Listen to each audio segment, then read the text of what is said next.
and welcome back to Show and Tell. What I have right here is the Sega Genesis. However, it was only known as the Genesis in North America. Elsewhere, it became known as the Sega Mega Drive.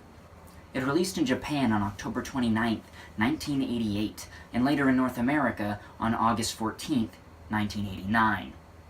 But never mind all that, this was the cool kids console back in the day. If you had a bland, gray, square Super Nintendo, you only wished you were as cool as the kids who had a Sega Genesis. With its slick black color and its curvy shape, having one of these made you the coolest kid on the block.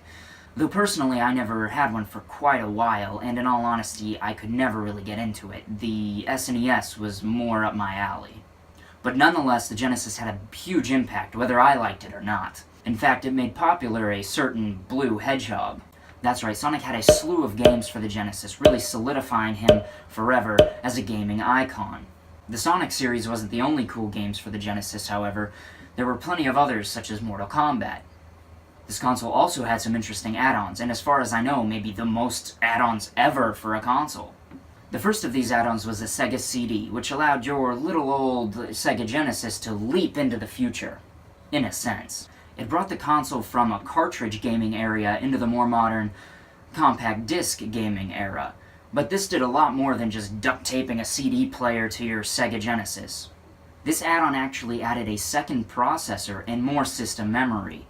This would greatly increase both graphic and audio quality. All these upgrades don't come cheap though. This released for a blistering $2.99 on top of the system price itself.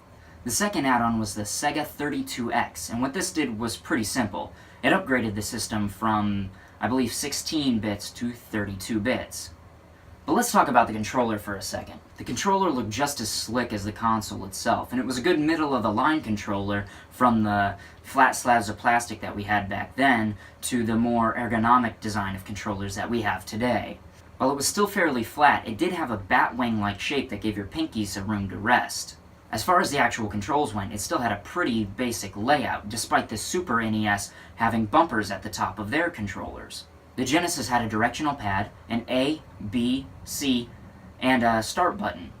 Pretty solid overall. The console size is pretty compact, especially the second model of the Genesis, which I showed you earlier at the beginning of the video. This thing could easily slip into your backpack, so you could take it over to your friend's house and play for a few hours.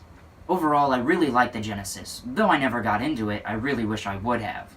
I did play it a little when I was younger because my brother's best friend had one at his house, but my use of it was few and far between.